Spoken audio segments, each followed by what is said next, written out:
नमस्कार विद्यार्थी मित्रांनो, कर्मयोगीच्या युट्यूब चॅनलवर आपलं स्वागत आहे. बघा जो तुमचा ग्रुप बी चा 21 डिसेंबरला पेपर होणार आहे, त्याच्यासाठी आपण अर्थशास्त्राचे काही क्वेश्चन्स बघणार आहोत.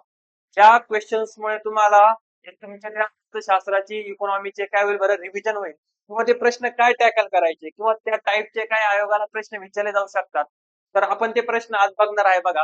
याच्याकडे एक रिव्हिजन म्हणून बघा, कमीत कमी तुमच्या त्या टॉपिकची रिव्हिजन झाली पाहिजे किंवा तुम्हाला हे जे प्रॅक्टिस प्रश्न आहे तुम्हाला सॉल्व्ह करता येत आहे का नाही ते तुम्ही एकदा बघा. तर आपण बघू, चला पहिला प्रश्न आपण बघू.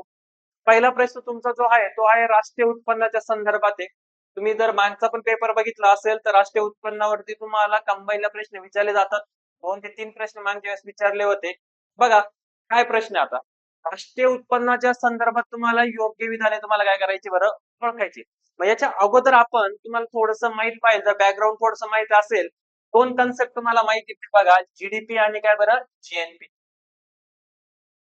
स्थूल देशांतर्गत उत्पाद, ग्रॉस नॅशनल काय बरं प्रोडक्शन. बघा हे तुम्हाला माहित पाहिजे. मग आता हे जे आहे जीडीपी, जीडीपी हे तुमचे कशामध्ये मोजले जाते तर देशांतर्गत वस्तू आणि सेवांचं काय मोजलं जातं बरं उत्पादन मोजलं जातं. एक कंडिशन टाकली त्यांनी जीडीपी साठी काय बरं देशांतर्गत पाहिजे. आणि याच्यासाठी काय कंडिशन आहे तर हे कुठे पण चालेल बघा, देशांतर्गत पण असू शकतं किंवा देशाच्या काय बरं बाहेर पण असू शकतं.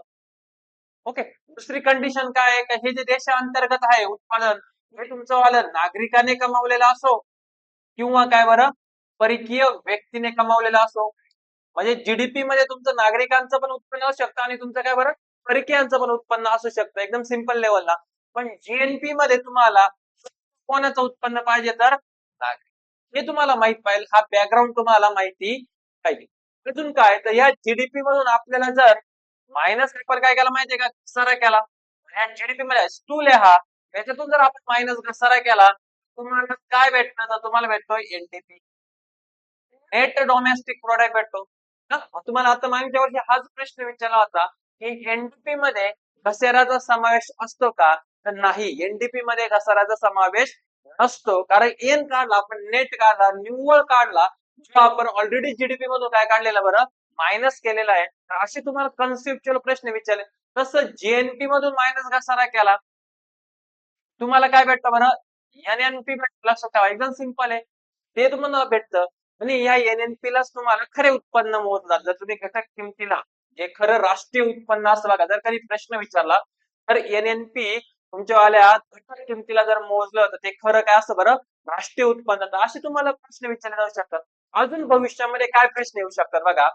दोन किमती हे जीडीपी किंवा जीएनपी दोन किमतीनं मोजला जातो. एक असते तुमची बाजार किंमत, याला आपण कोणती किंमत म्हणतो मार्केट प्राइस.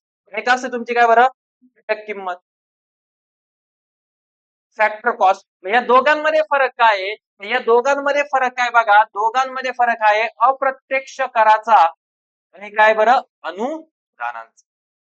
हा कधीतरी भविष्यामध्ये तुम्हाला प्रश्न येणार म्हणजे येणार बघा कंबाईनला की बाजार किंमत आणि घटक किंमत मध्ये फरक काय तर अप्रत्यक्ष कराचा आणि काय बरं अनुदानाचा. मग तुम्हाला घटक किंमत काढायची असेल तर तुम्ही काय करता बाजार किमतीमधून अप्रत्यक्ष कर काय करता बरं मायनस करता आणि प्लस काय करता बरं अनुदानिक करता.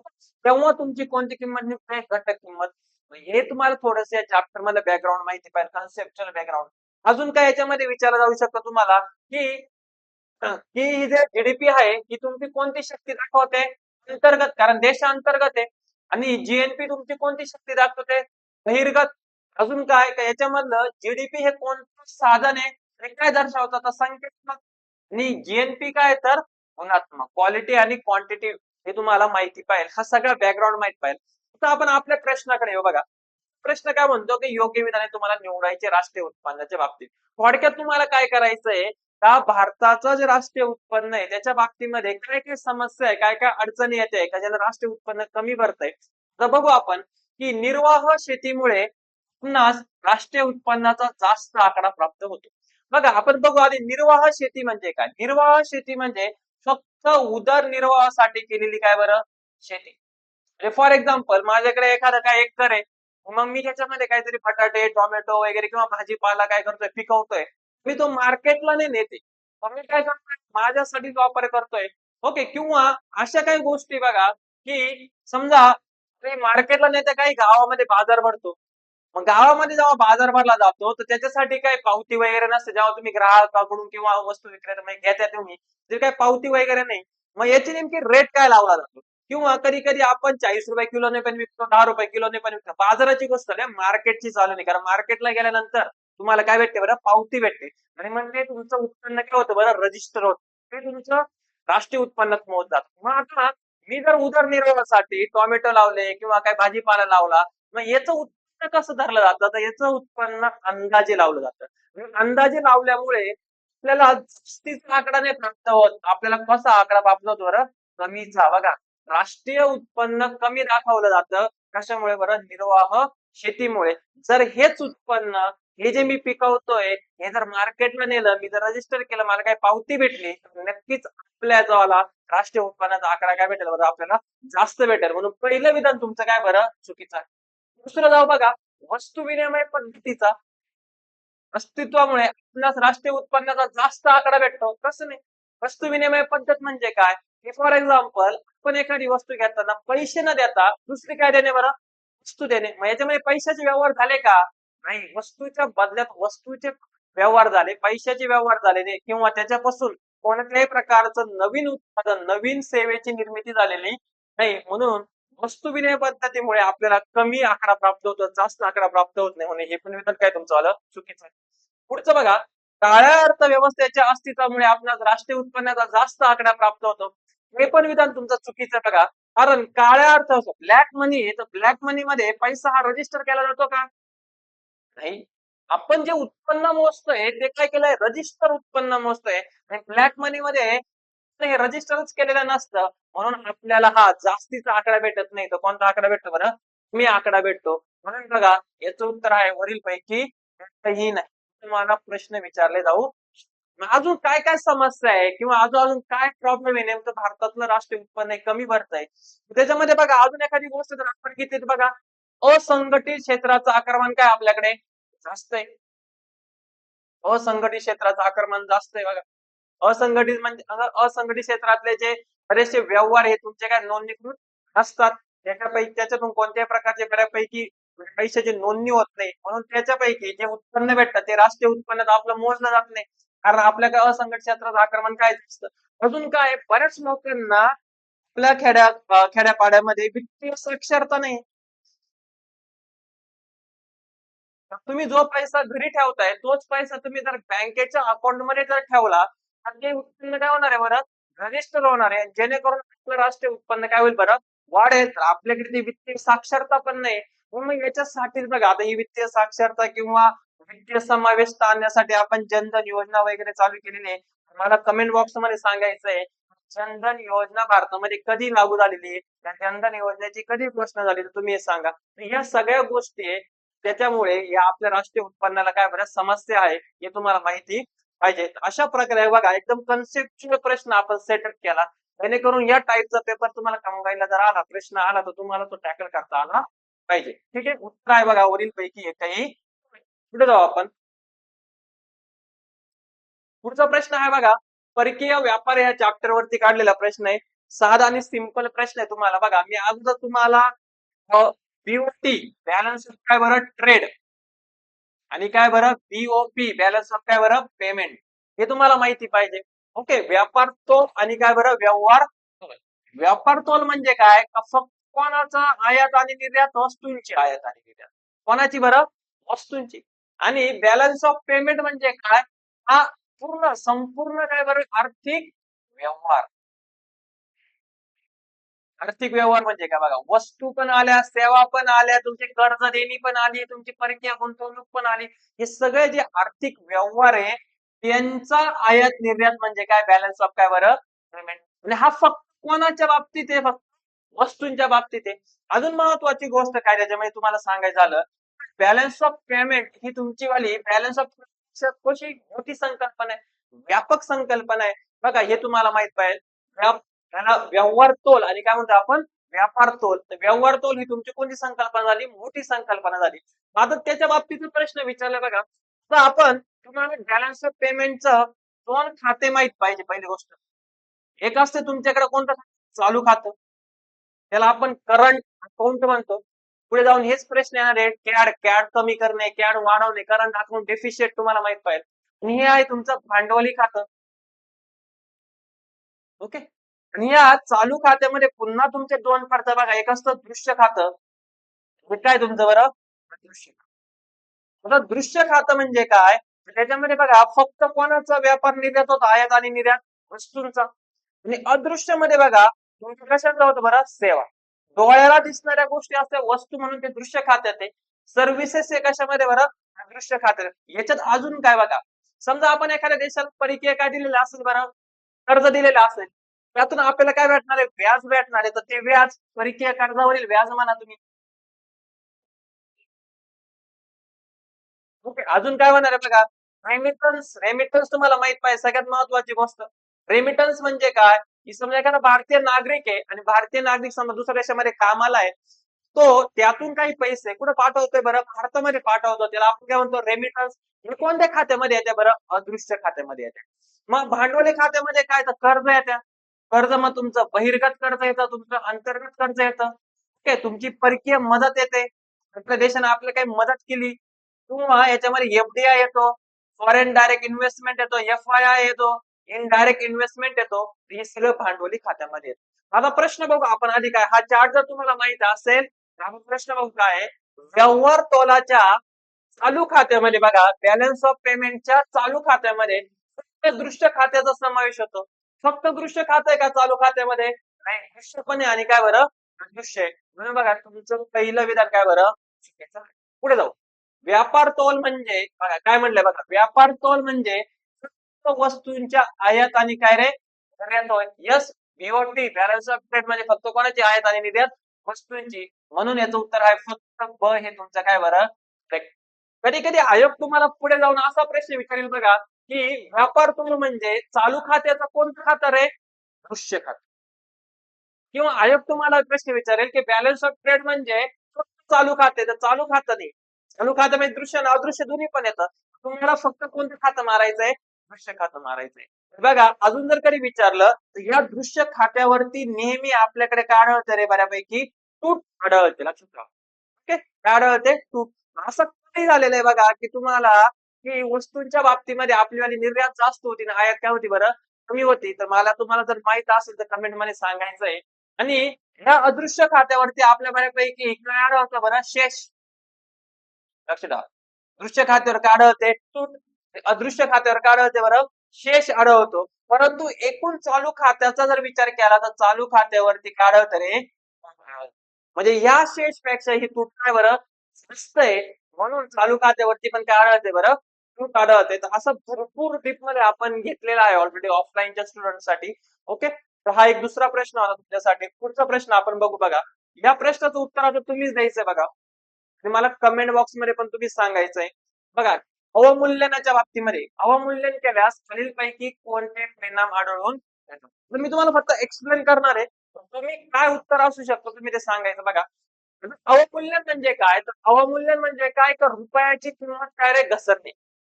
मुद्दामून घसरून गेले. लक्षात ठेवा. मुद्दामून नाही म्हणता येणार, पण शक्यतो अवमूल्यन जेव्हा केलं जातं तर आरबीआय मुद्दामून ती गोष्ट करते. मग कशासाठी करते मुद्दामून? का आपल्या रुपयाची किंमत घसरते? तर रुपयाची किंमत घसरणे म्हणजे काय बघा, $1 इक्वल टू समजा ₹70. ओके. तर $1 इक्वल टू समजा ₹90 झाले. याला आपण काय म्हणतो? रुपया काय म्हणतो रे? घसरणे म्हणतो. लक्षात ठेवा. पण कोणाची किंमत केली बघा, डॉलरची किंमत वाढली, रुपया वधारला का नाही? डॉलर वधारला ना. हा डॉलर आहे. रुपया काय झाला रे? घसरला. आणि काय वधारलाय तर डॉलर. आणि ₹70 डॉलर होता, तर ₹90 झाला. डॉलरची डिमांड काय झाली रे? वाढली. आणि $1 इक्वल टू समजा ₹50, तर याला आपण काय म्हणतो रे? रुपया काय रे? वधारणे. कन्सेप्ट कळली पाहिजे. पुन्हा सांगतो बघा. समजा पण असं धरलं की $1 इक्वल टू किती? 70 जेव्हा ₹90 होणार आहे तेव्हा घसरणे म्हणतो. आणि 70 जेव्हा ₹50 म्हणतो त्याला आपण काय म्हणतो? वधारणे म्हणतो. ही कन्सेप्ट तुम्हाला कळली पाहिजे. मग आपण रुपया का घसरतो? का अवमूल्यन करतो? आता चायनीज आहे. चायना सारखं सारखं अवमूल्यन करतं. का त्यांची प्राइस कमी करतं? का त्याच्यापासून काय फायदा आहे? तेच परिणाम आपण आता बघणार आहे. मग आता बघा, पहिले मी तुम्हाला सांगतो आधी किती वेळा अवमूल्यन केलं भारतानं? 3 वेळा. पहिलं अवमूल्यन झालेलं बघा 26 सप्टेंबर 1900 किती बरं? 49 ला. आणि किती टक्क्यामध्ये केलं आपण 30 पॉईंट किती बरं 5. आणि फक्त कोणाच्या तर डॉलरच्या तुलनेत केलं. ओके, फक्त डॉलरच्या चलनेत केलं आपण, फक्त डॉलर. तुम्हाला हा पण प्रश्न विचारतील की 26 सप्टेंबरला कधी अवमूल्यन केलं हे माहित नाही, किती टक्के केलं 30.5. त्यावेळेचे अर्थमंत्री होते जॉन मथाई, हे तुम्हाला माहित पाहिजे. तर हे तुम्हाला प्रश्न विचारतील. हे झालं पहिलं अवमूल्यन. दुसरं अवमूल्यन केलं बघा 6 जून 1966. ओके, सगळीकडे 6 6 तुम्हाला दिसतंय बघा, 6 जून पण -6 आणि 66. तर हे तुम्ही केलं बघा, किती नसा आलाय 36.5%. आणि हे सगळ्या तुलनेच्या आत केलेले आहे तुमचं आलं बघा. परकीय चलन असेल म्हणजे डॉलर पण आणि इतर युरोपियन चलनच्या बाबतीत केलेले आहे. आणि ते तुमचे अर्थमंत्री होते सचिन चौधरी. आणि तिसरं अवमूल्यन झालेलं आहे जुलै 1991 ला. जवळपास हे 20-21% तुमचं अवमूल्यन केलेलं आहे. पण 1 जुलै 3 जुलै असे तुमचे टप्पे केलेले आहेत. या वेळेचे मनमोहन सिंग अर्थमंत्री होते. हे तुम्हाला माहिती आहे. हे अवमूल्यन का केलंय आपण, त्याचे परिणाम काय बघा. अवमूल्यन केल्याने का आयात काय होते रे आपलीवाली कमी होते बघा. अवमूल्यन केल्याने आपल्याला बघा 70 रुपयाला $1 भेटायचा, तर $1 किती रुपयाला भेटतोय 90 रुपयाला. डॉलर काय झाला रे महाग झाला बघा. डॉलर काय झाला, पण डॉलर महाग झाला याचा अर्थ काय रे, परकीय वस्तू काय झाल्या रे महाग झाल्या. आणि जर परकीय वस्तू महाग होत असतील तर आपली आयात वाढेल का कमी होईल, तर आपली आयात काय होईल रे. हे तुमचं काय रे करेक्ट आहे, आयात कमी करण्यासाठी. अवमूल्यन तर असं करणं नाही, लॉजिक आहे ना. अवमूल्यन तर याच्यासाठी तर नाही करणार ना, आयात वाढवण्यासाठी. कारण आपल्याला काय वाढवायची, निर्यात. निर्यात वाढवली, आयात कमी जर झाली तर आपली काय वाढणार आहे रे, निर्यात. निर्यात जर वाढली आपल्याला काय भेटेल रे, परकीय चलन. आपल्याला काय भेटेल परकीय चलन. हे महत्वाचं आहे. पहिलं तुमचं झालं. पुढे बघा चलनवाढ होते. आता बघा याच्यावरती आपण थोडस जाऊ. महत्वाचं मी तुम्हाला 2 कन्सेप्ट सांगणार आहे आणि मला याच्या बाबतीत तुम्हीच योग्य उत्तर द्यायचं आहे. जर आयात कमी होते आपली काय वाढते, निर्यात वाढते, याचा अर्थ काय होतो माहितीये का, की परकीय देशाला फॉर एक्झाम्पल अमेरिकेला की आपल्या वस्तू काय वाटते रे, स्वस्त वाटते त्यांच्या तुलनेत, म्हणून ते आपल्याकडून घेणार आहे ना. म्हणून तर आपली काय वाढणार आहे बरं, निर्यात वाढणार आहे. म्हणजे चलन होईल का रे, नाही, चलन वाढ होणार नाही. कारण परकीय देशाला आपल्या वस्तू काय वाटते बरं, स्वस्त वाटतंय. ओके, हा एक मुद्दा झाला. पण अजून एक मुद्दा तुम्हाला सांगू बघा, दुसरा मुद्दा सांगू. जर आपली आयात कमी होते किंवा दुसऱ्या देशातल्या वस्तू महाग होते, आपल्याला काही गोष्टी आहे, समजा फॉर एक्झाम्पल घेतो बघा, मोबाईल बनवायचा आहे त्याच्यासाठी काही पार्ट्स लागते. ते पार्ट जर महागडे होत असले, आता ते आपल्या देशामध्ये काय उत्पादित होत नाही, बरोबर आहे ना. आपल्याला ते कंपल्सरी काय करावं लागतील बरं, आयात करावेच लागतील. मग जर आपल्याला आयात करावेच लागतील तर पार्टची किंमत वाढली म्हणजे मोबाईलची पण किंमत काय होईल रे, वाढेल. मग देशामध्ये काय होऊ शकते बरं, चलन वाढ होऊ शकते बघा. त्याच्यामुळे 2 पॉइंट मी तुम्हाला सांगते. तुम्हाला काय योग्य वाटतं ते तुम्ही मला सांगायचं आहे चलनवाढीच्या बाबतीमध्ये. दुसरा पॉइंट बघा काय, परकीय कर्ज काय होत्या बरं, महाग होता. लक्षात ठेवा, परकीय कर्ज काय होत्या, महाग होता. बघा साधी गोष्ट आहे, जर वस्तूच महाग होणार आहे तर कर्ज पण काय होणार आहे बरं, महाग होणार आहे. म्हणून तुमचं 30 पण बरोबर. आणि रुपया वधारतो, याच्याकडे जाऊ आता आपण. महत्वाची कन्सेप्ट बघा, रुपया वधारतो. आता काय झालेलं आहे बघा, निर्यात वाढल्यामुळे परकीय चलन साठा काय झाला रे आपला, वाढला. जेव्हा परकीय चलन साठा वाढला तेव्हा कोणाची डिमांड कमी होते, डॉलरची डिमांड काय झाली रे, कमी झाली. आणि कशाची डिमांड वाढली रे, रुपयाची डिमांड काय झाली रे, वाढली. म्हणजे अवमूल्यनाचा सगळ्यात पुढचा परिणाम काय असतो रे, रुपया काय रे वधारते. बरेच मुलं इथे चुकू शकतात. ओके, तुम्हाला काय वाटतं बघा याचं उत्तर काय येईल. बघा मला असं वाटतं याचं उत्तर काय यायला पाहिजे माहितीये का, असं पर्याय आहे का आपल्याला, नाही तो पर्याय नाही. सध्या मी वरील पैकी सर्वकडे जाऊ शकतो. कारण महागाई पण काय होते बरं, वाढते. कशी वाढते, पण त्याला भरपूर कंडिशन्स आहे बरं का. कधी वाढते महागाई, अशा गोष्टी का आपल्याला लागणारच आहे तो माल. तर माल तर ऑलरेडी दुसऱ्या देशात आपण आयात करणार आहे, तो आता जास्त दराने करावा लागणार आहे. तर त्या मोबाईलची पण किंमत काय होणार आहे, वाढणार आहे. परंतु तुम्ही मला योग्य पर्याय सुचवायचा आहे का, याचं उत्तर काय असू शकतं. आम्ही तुम्हाला पूर्ण कन्सेप्ट एक्सप्लेन केली बघा. आयात कशी कमी होते, रुपया कसा वधारतो, आणि सायकल लक्षात ठेवा बघा. अवमूल्यन केलं बघा, पहिली गोष्ट अवमूल्यन केलं. अवमूल्यन चा परिणाम काय झाला? रुपया काय झाला रे? वधारणे झाला. रुपया काय झाला रे? वधार. बघा जेव्हा रुपया वधारतो तेव्हा काय होते माहितीये का? का आपली वाली निर्यात कमी होते आणि काय वाढते रे? आयात वाढते. का बरं? कारण आपल्याला आता डॉलरची किंमत आहे ना कमी झाली ना. आपल्याला दुसऱ्या देशातल्या वस्तू स्वस्त वाटायला लागतात. डॉलरची किंमत काय झाली बरं? कमी झाली. दुसऱ्या देशातल्या स्वस्त वस्तू वाढायला लागल्यानंतर आपली आयात काय होते? अगेन वाढते. निर्यात कमी होते. पुन्हा परकीय चलन साठा काय होतो रे? खाली पडतो आणि म्हणून पुन्हा त्याचा परिणाम काय होतो रे? रुपया काय होतो? सरतो. बघा अवमूल्यनाचा परिणाम रुपया वधारणे आणि रुपया वधारण्याचा परिणाम रुपया काय रे? घसरणे. ही काय चालू राहते रे तुमचीवाली सायकल चालू राहते. हे तुम्हाला माहिती असणं काय बरं गरजेचं आहे. होप्स तुम्हाला समजलं असेलच. बघा ही कन्सेप्ट जर कधी प्रश्न आला तर तुम्हाला माहिती पाहिजे. पण ऑफलाईनच्या लेक्चरला पूर्ण डिटेल मध्ये घेतलेलं आहे. हे अवमूल्यन ही फॅक्च्युअल कंबाईनला पण तुम्हाला विचारू. ठीक आहे बघा पुढचा प्रश्न बघू. सिंपल प्रश्न बघा बजेटच्या रिलेटेड आहे. तुमचा जो सार्वजनिक वित्त नावाचा चॅप्टर आहे त्या बाबतीत तुमचा प्रश्न आहे बघा अनुदानाच्या मागणीत 1 रुपयापर्यंत कमी करण्यात यावी या खालीलपैकी कपात प्रस्ताव कुणी मांडला? आता कपात प्रस्ताव तुम्हाला कळवाय अनुदानाचा जो कपात प्रस्ताव आहे तो कोण मांडतं कुठे मांडला जातो? हे फक्त कुठे मांडला जातो? फक्त लोकसभेत मांडला जातो. आणि तो कोण मानू शकतो लोकसभेचा काय बरं? सदस्य. राज्यसभेला याचा अधिकार नाही. हा झाला पॉईंट तुमचा. ओके आता पुढे बघा काटकसर कपात म्हणजे काय? तर काटकसर कपात म्हणते बघा की विशिष्ट रक्कम कमी करायची. रक्कम सांगितलेली का? नाही. विशिष्ट रक्कम कमी करा. धोरणात्मक कपात म्हणजे काय माहितीये का? की 1 रुपयापर्यंत डायरेक्टली 1 रुपयापर्यंत म्हणजे समजा 3,000 कोटी रुपये अनुदानाची मागणी करेल असेल तर 1 रुपयापर्यंत काय करायचंय? कमी करायचंय. म्हणजे याचा अर्थ काय? तर याचा अर्थ धोरणात्मक कपात म्हणजे काय रे? पूर्णपणे काय रे? विरोध. अनुदानाची मागणीला पूर्णपणे काय? विरोध. डायरेक्टली 1 रुपयापर्यंत आणा. आणि प्रतिकात्मक कपात म्हणजे किती रुपयाने कमी करा रे?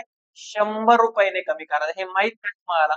1 रुपयापर्यंत म्हणजे धोरणात्मक कपात आणि 100 ने कमी करणे म्हणजे प्रतिकात्मक कपात. म्हणून आपलं उत्तर आहे ते काय बरं? 2 नंबरचं उत्तर बघा. बंधनकारक कपात नाहीये. तुम्हाला हे अनुदानाच्या मागण्या पण माहिती पाहिजे. कुठं मांडल्या जात्या, काय मांडल्या जात्या. ओके याचे काही कलम कलम तुम्हाला प्रॉपर करायचे. लेखा अनुदानाचा कलम तुम्हाला पाठ असला पाहिजे. तो तुम्हाला माहिती ठीक आहे पुढचा प्रश्न बघू बघा. आपल्या इकॉनॉमीला एक तरी काय असते बरं तुम्हाला 1 ते 2 समित्या विचारल्या जातात. ओके तर त्या समित्या तुम्हाला माहित पाहिजे बघा. एक समिती काढली की 1993 मध्ये आरबीआयने कोणाच्या अध्यक्षतेखाली विमा सुधारणा समिती स्थापन करण्यात आली होती? ओके जेव्हा आपण एलपीजी धोरण स्वीकारलं ओके 1991 ला आणि त्याच्यानंतर आपण बरेचसे काय केले चेंजेस केले जसं निर्गुंतवणूक विभागात चेंजेस केले विमा क्षेत्रात चेंजेस केले बँकिंग क्षेत्रामध्ये चेंजेस केले मग याच्यासाठी बघा याचं उत्तर तुम्हाला सांगतो तर याच्यासाठी एक समिती स्थापन केली होती ती आर आर मल्होत्रा नाही आर्यन येते एवढं तर करून घ्या तुम्ही आर्यन मल्होत्रा कधीची समिती 1993 ची आणि याच्यानुसार बघा मग आपण काय केलं का जे विमा क्षेत्रामध्ये 2000 मध्ये काय केलं विमा क्षेत्रामध्ये जेवढे पण नियंत्रण होते हे काय करे कमी करण्याचा प्रयत्न केला आणि याच्यासाठी एक प्राधिकरण पण स्थापन केला ऍक्ट पण होता बघा आर आर डी ए हे तुम्हाला माहिती पाहिजे बघा I R D D okay हा तुमचा आर आर मल्होत्रा कशाच्या रिलेटेड आहे तुमची वाली बरं विमा क्षेत्राशी insurance regulatory development of authority हे तुम्हाला माहिती अजून एक व्यक्ती बघितलं जे बी रामकृष्ण आता थोडस मी पुन्हा चेंज करतो 1993 ला जशी विमा सुधारणा समिती होती तशीच 1993 ला अजून एक समिती होती बघा निर्गुंतवणूक त्याला आपण काय म्हणतो डिस इन्व्हेस्टमेंट ओके डिस इन्व्हेस्टमेंट निर्गुंतवणूक समिती तर ती निर्गुंतवणूक समिती कोणाच्या अध्यक्षतेखाली होती का रंग राजन लक्षात ठेवा प्रश्न काय म्हणतो मी तुम्हाला विचारतो 1993 ला 2 समित्या बसल्या विमा सुधारणा समिती तिचा अध्यक्ष होते आर एन मल्होत्रा आणि 1993 ला डिसइन्व्हेस्टमेंट म्हणजे निर्गुंतवणूक समिती बसली तिचे अध्यक्ष कोण होते रंग राजन आणि या समितीच्या शिफारशीनुसार जो पहिला निर्गुंतवणूक आयोग बघा पहिला निर्गुंतवणूक काय बरं आयोग तो निर्गुंतवणूक आयोग आला 1996 ला किती वर्ष पूर्ण होत आहे? 25 वर्ष चालू आहे. कधी प्रश्न विचारू शकतात, याच्या अगोदर पण विचारलेला आहे. त्या निर्गुंतवणूक आयोगाचे अध्यक्ष होते कोणते? जे.बी. रामकृष्ण. आणि हा किती वर्षासाठी होता? तर 3 वर्षासाठी आयोग होता. पुन्हा 2001 ला दुसरा निर्गुंतवणूक आयोग बसवण्यात आला. त्याचे अध्यक्ष होते आर.एच. पाटील. आणि हा किती वर्षासाठी होता? तर 2 वर्षासाठी होता.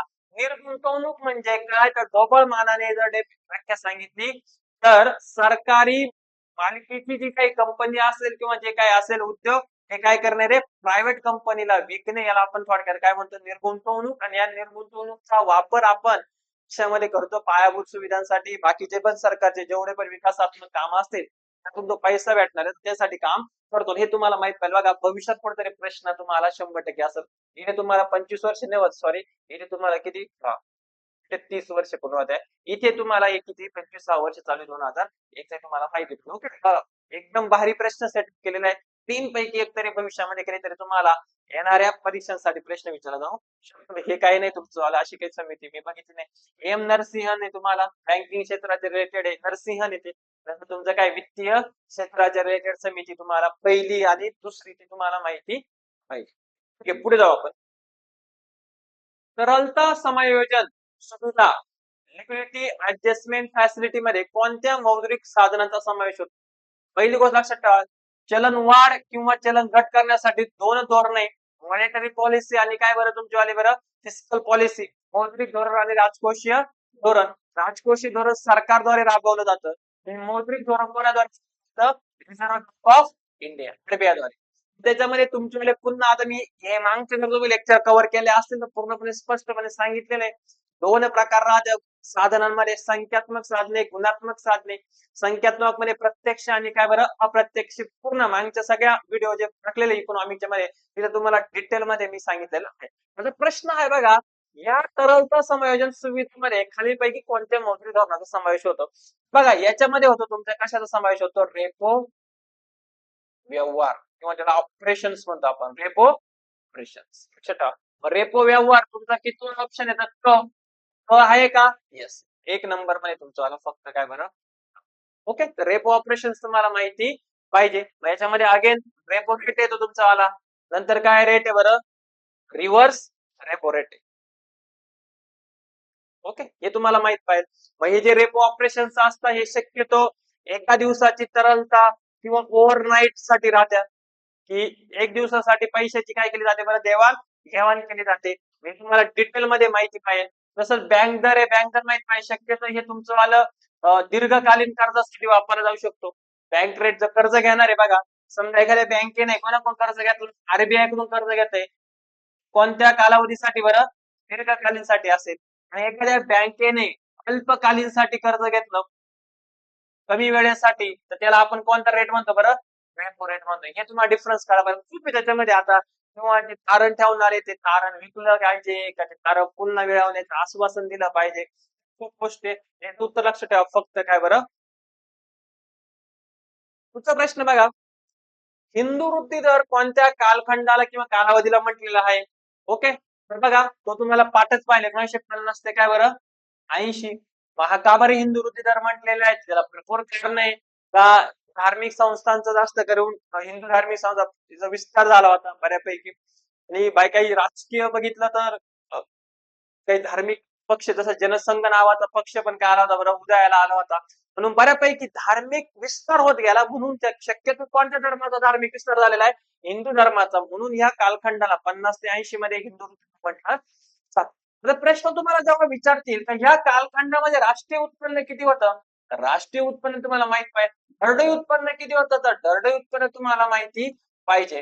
आता राष्ट्रीय उत्पन्न जर गेलं आपण तर 3.5% या कालखंडामध्ये ग्रोथ होती. लक्षात ठेवा 50 ते किती बरं 80 चे.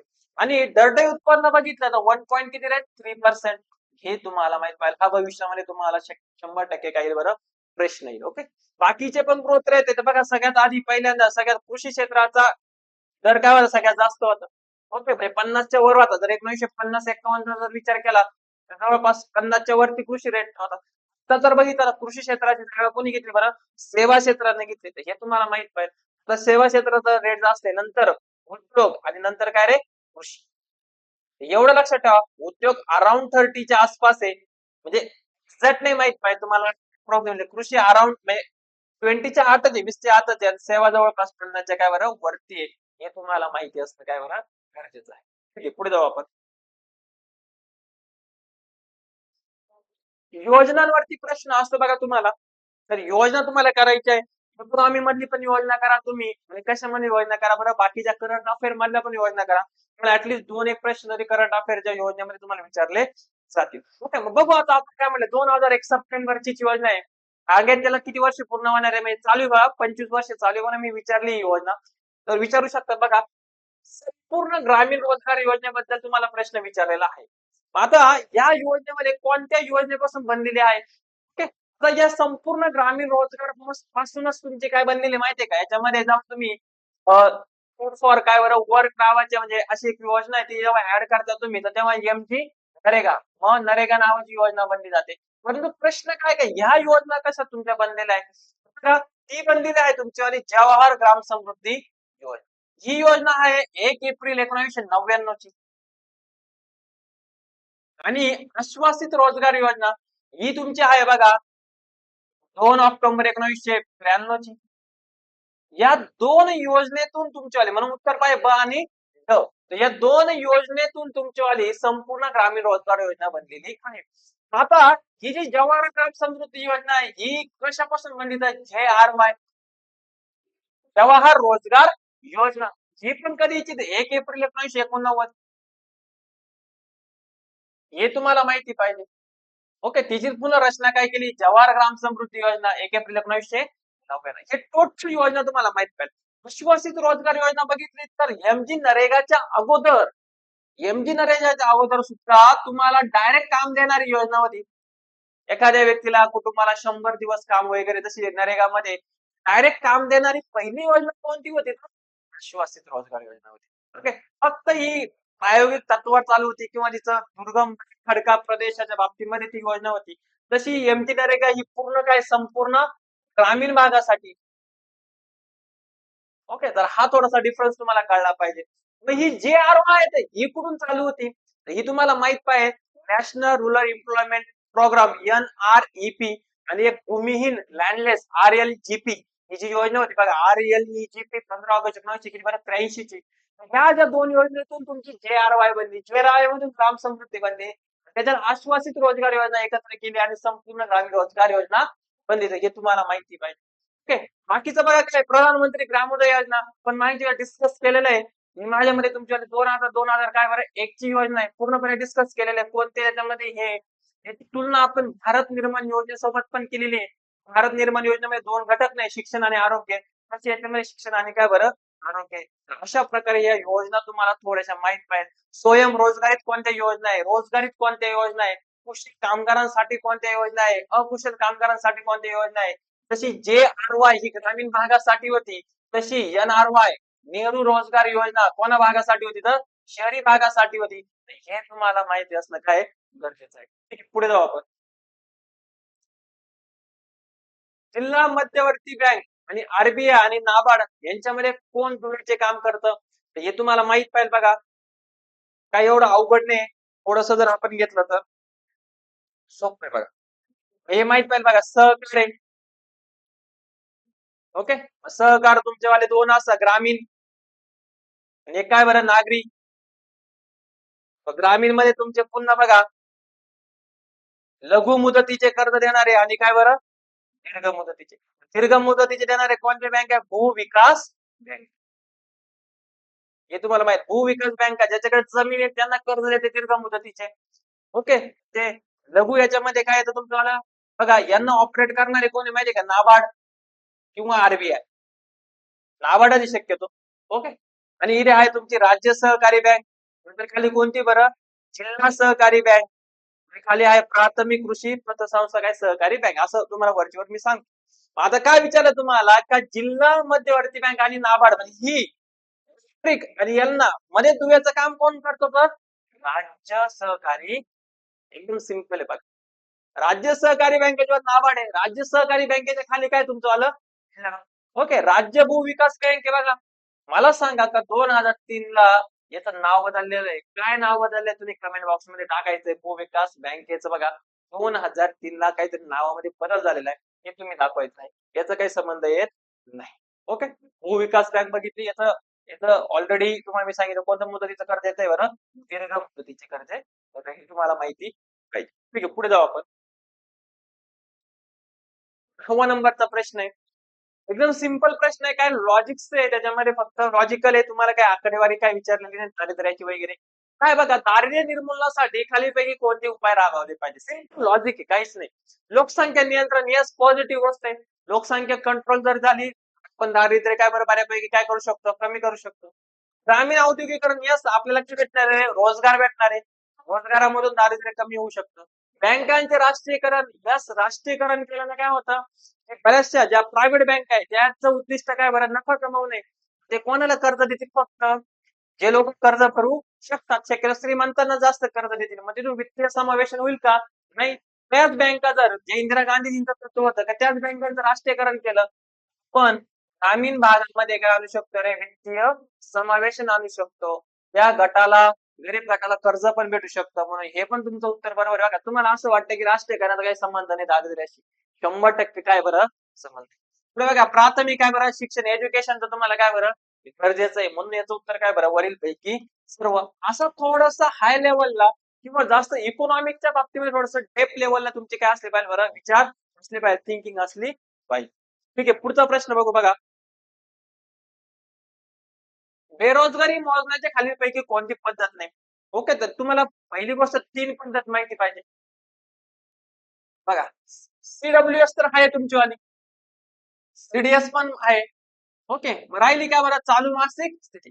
चालू मासिक नाही, लक्षात ठेवा. तुम्हाला अशी काही कोणती तुमची नाही, तुम्हाला कोणती बरं, UPS. लक्षात ठेवा, ही तुम्हाला ती वार्षिक स्थिती दाखवते. कोणती स्थिती दाखवते बरं, याचं उत्तर तुमचं काय बरं, मासिक स्थिती. आता राहिले बघा, चालू दैनिक स्थिती म्हणजे काय, दररोज तुम्हाला किमान किती काम करायचंय, 4 तास. दररोज बघा, दररोज दररोज जो 4 तास काम करतो किमान, तर त्याला CDS पद्धतीद्वारे रोजगारीत म्हटलं जातं. दररोज जो 4 तास पण काम करू शकत नाही, त्याला CDS पद्धतीद्वारे बेरोजगार म्हटलं जातं. इकडे बघा, आता विकली आहे. वीकली तुम्हाला वाटतं काहीतरी लय मोठी गोष्ट असेल, तर नाही. आठवड्यातून किमान 1 तास. आठवड्यातून किमान किती तास बरं, 1 तास, किमान 1 तास. बघा, दररोजचा 1 तास नाही म्हणत आहे मी, आठवड्यातले 7 दिवस मिळून किमान 1 तास. म्हणजे कोणती रे, CWS. हे तुम्हाला माहिती पाहिजे. शक्यतो CDS पद्धतीनुसार तुमचं बेरोजगारीचं प्रमाण काय दिसतं बरं, जास्त दिसतं. कारण दररोज तुम्हाला किती काम करायचंय बरं, 4 तास काम करायचं नाही तुम्हाला. एकदम महत्वाचं आहे. तर जी मेथड वापरली जाते बघा, PNF, हे तुम्हाला माहित पाहिजे. मी मला शिकवलेलं आहे तुम्हाला. ठीक आहे, चलो पुढे जाऊ आपण. चला, याच्यामध्ये पण काही शोधून ठेवा बेरोजगारीतले. सगळ्यात जास्त रोजगार, सगळ्यात जास्त बेरोजगारीचा दर कोणत्या राज्यामध्ये आढळतो, थोडे पाठ करून ठेवा. 23-24 चे, 24-25 चे, हे लक्षात ठेवा. तुम्हाला ते विचारू शकतो डायरेक्ट. पुढे जाऊ आपण. 12 नंबरचा प्रश्न बघा. अ, तुम्हाला बजेटवर प्रश्न असतो, म्हणून मी तो प्रश्न घेतलेला बघा. बघा काय, 2025च्या अर्थसंकल्पानुसार एकूण खर्चापैकी सर्वाधिक खर्च कोणत्या घटकावर केला जातो. बघा, एकूण खर्चापैकी बोललेलं आहे. खर्च 2 प्रकारचे राहत्या, एक महसुली खर्च असतो आणि कोणतीसवर भांडवली खर्च असतो. तर तुला प्रश्न विचारला एकूण खर्चावरती. आता तशी जमा मागच्या वेळेस टाकली होती आपण, काय एकूण जमा कुठून येते, बऱ्याचपैकी उत्तर त्याचं काय बरं, कर्जांमधून येते. पण एकूण महसुली जमा कुठून येते, एकूण महसुली जमा कुठून येते बरं, आयकरावरून येते.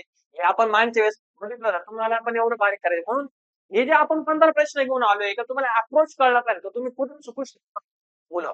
मग आता बघा, एकूण खर्चापैकी सर्वाधिक खर्च कोणत्या घटकावर केला जातो.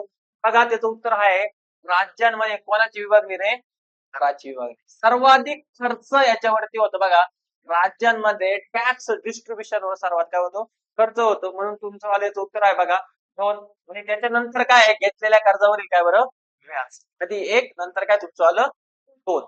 जमा तुम्हाला मी सांगितली, एकूण जमा काय बरं, कर्ज आहे. ओके, भांडवली जमा पण तीच राहील. आणि एकूण महसुली जमा जर विचारली, महसुली जमा तर कोणता कर आहे, तर आयकर. हे थोडस 25चा अर्थसंकल्प तुम्हाला बघून जायचा आहे प्रॉपर. माझं मत आहे की तुम्ही 24चा पण अर्थसंकल्प बघून जा. इंग्लिश तुम्हाला 2-3 अर्थसंकल्प माहिती पाहिजे, कधी कधी तेच जुने पण प्रश्न विचारतात. ठीक आहे, पुढे जाऊ आपण. नीती आयोग, आता पंचवार्षिक योजना बऱ्यापैकी आयोगाने काय केलेलं आहे, बंद केलेलं आहे. नीती आयोगावरती जास्त भर देण्याचा प्रयत्न करता येते तुम्हाला, कारण बघा तुम्ही बघा पंचवार्षिक योजनांवर बऱ्यापैकी 2-3 वर्ष पण प्रश्न आलेले नाही, कारण पंचवार्षिक योजना आपण बंद केलेल्या आहे. झाली तुमची 12वी पंचवार्षिक योजना. नियोजन आयोग पण काय केलेलं आहे, बरखास्त केलेलं आहे. पण त्याच्या जागी आपण आणलेले आहे आता कोणता, तर नीती काय बघा, 2047 पर्यंत विकसित अर्थव्यवस्था बनण्यास मदत करण्यासाठी नीती आयोगाने खालीलपैकी कोणत्या 4 शहरांसाठी कोणती योजना आहे, तर आर्थिक परिवर्तनाची योजना तयार केलेली आहे. आता काय होतं बऱ्याच पैकी जेव्हा प्रश्न येतात, तर मुंबई, आता ऑप्शन झाला खरं म्हणजे, ओके, मुंबई, कोलकाता, दिल्ली, चेन्नई वगैरे असे मारून दिले जातात. ओके, परंतु ते नाही, याचं उत्तर बघा तुम्हाला.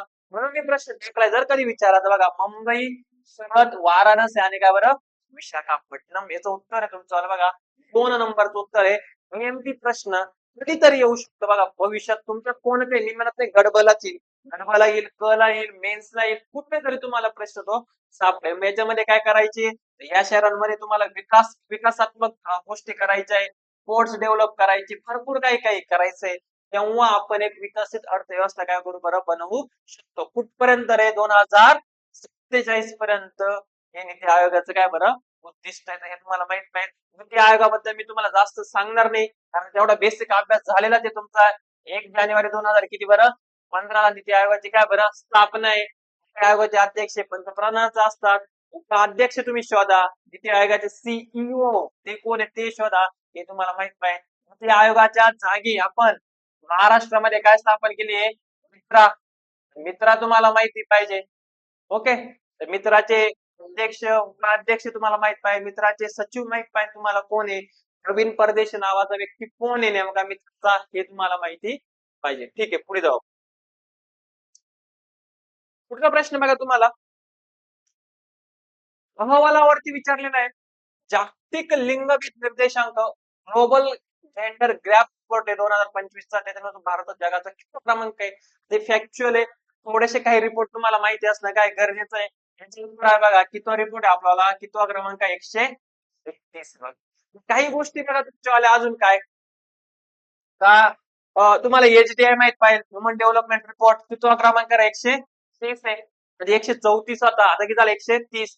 पहिले देश तुम्हाला माहित पाहिजे, आइसलँड आहे का, नॉर्वे आहे का, स्वित्झर्लंड आहे का, काय आहे तुम्हाला ही माहिती पाहिजे. पहिले देश तुम्हाला माहित पाहिजे. ओके, नंतर आयएचडीआय राहतो बघा, इनइक्वालिटी ह्युमन डेव्हलपमेंट इंडेक्स. याच्यामध्ये किती क्रमांकावर आहे, 100 किती बरं 40, हे तुम्हाला माहित पाहिजे. अजून काय राहतं बघा, ग्लोबल हंगर इंडेक्स आहे, GI. याच्यामध्ये किती, 102 क्रमांकावर आहे का आपण, हे तुम्हाला माहिती पाहिजे. Global hunger index. नंतर बघा तुमचा ग्लोबल काय तुमचा हॅपीनेस इंडेक्स आहे, एक आनंदी दिवसामध्ये आपण किती क्रमांकावर आहे, 118 क्रमांकावर आहे, हे तुम्हाला माहिती पाहिजे. नंतर बघा शांतता निर्देशांक आहे, शांतते ग्लोबल पीस इंडेक्स आहे, त्याच्यामध्ये आपण किती क्रमांकावर आहे, 100 किती बरं 15, हे तुम्हाला माहिती पाहिजे. हे 3-4 रिपोर्ट तरी तुम्हाला काय बरं माहिती पाहिजे. असे फॅक्च्युअल आले तर बरेच मुलं काय होते बरं चुकतात, तर याच्या बाबतीत तुम्हाला थोडस लक्ष घ्यायचं आहे. ठीक आहे, पुढे जाऊ आपण. शेवटचा प्रश्न बघू, सोपा प्रश्न आहे, आंतरराष्ट्रीय नाणेनिधीवरती आहे. आता याच्यावरती मी चेक करीत असतो, तुम्हाला एक्सप्लेन करीत नाही. IMF तुम्हाला माहिती आहे, वर्ल्ड बँक तुम्हाला माहिती आहे, त्याची स्थापना तुम्हाला माहित पाहिजे. ब्रिटन वुड्स काय म्हटलं जातं, त्यांना ट्विन्स म्हटलं जातं. जी तुमची वर्ल्ड बँक आहे ते कोणत्या 6 बँकेपासून बनलेली आहे हे तुम्हाला माहित, ग्रुप माहित पाहिजे, 6 किंवा 5 बँकेचा जो ग्रुप आहे त्याच्यामध्ये भारत कोणत्या बँकेचा सदस्य नाही. जी तुमची वाली वाद निवारणाची जी काहीतरी आहे, जी तुमची वाली एक निर्वाहन करते, त्याच्या भारत काय बरं सदस्य नाही, हे तुम्हाला माहित पाहिजे. टोटल सगळं माहित पाहिजे तुम्हाला. पण आता बघा प्रकाशना बाबतीत बोलतोय, world economic outlook, fiscal monitor, global financial stability report, हे तुमचे तिन्ही रिपोर्ट कशाचे, तर IMF चे. आणि चौथा रिपोर्ट आहे तुमचा वर्ल्ड डेव्हलपमेंट रिपोर्ट, हा कोणाचा बोला, वर्ल्ड बँकेचा. ओके, तर हे तुमचा साधा सिंपल प्रश्न होता. नंतर WTO बद्दल तुम्हाला माहिती पाहिजे, वर्ल्ड ट्रेड काय बरं ऑर्गनायझेशन, गॅट बद्दल तुम्हाला माहिती पाहिजे सर्व. नंतर याच्या बाबतीमध्ये तुमच्या यांच्या बैठका कधी झाल्या वर्ल्ड ट्रेड ऑर्गनायझेशनच्या बैठका तुम्हाला माहिती पाहिजे. ओके, तर ह्या बाबतीचे प्रश्न बघा, तुम्ही 15 प्रश्न पाहिले असेल. प्रत्येक चॅप्टर आपण कव्हर करण्याचा प्रयत्न केलाय. राष्ट्रीय उत्पन्नावरती प्रश्न विचारले, दारिद्र्यावरती प्रश्न विचारले, बेरोजगारीवर प्रश्न विचारले तुमचेवाले, नंतर कशावर सार्वजनिक वित्तावर प्रश्न विचारले, बजेटवर प्रश्न विचारले, परकीय व्यापारावर कन्सेप्च्युअल प्रश्न विचारले तुम्हाला. नंतर आंतरराष्ट्रीय संघटना असेल त्याच्यावर प्रश्न विचारले, नीती आयोगावर प्रश्न विचारलेला तुम्हाला, करंट अफेअरला एखादा इंडेक्स आला त्याच्यावरती सुद्धा तुम्हाला प्रश्न विचारलाय. अशा प्रकारे एक सर्व समावेशक पेपर म्हणून आपण याच्याकडे जर बघितलं तर तुमची बऱ्यापैकी रिव्हिजन होईल. बघा, याची जर पीडीएफ कोणाला पाहिजे असेल, आपला टेलिग्राम चॅनल आहे, तर टेलिग्राम चॅनलला काय करा बरं, तुम्ही जॉईन करा. तुम्हाला या 15 प्रश्नाची पीडीएफ तुम्हाला तिथे भेटून जाईल. आणि युट्यूब चॅनलला आपलं काय करा बरं, सबस्क्राईब करा. धन्यवाद.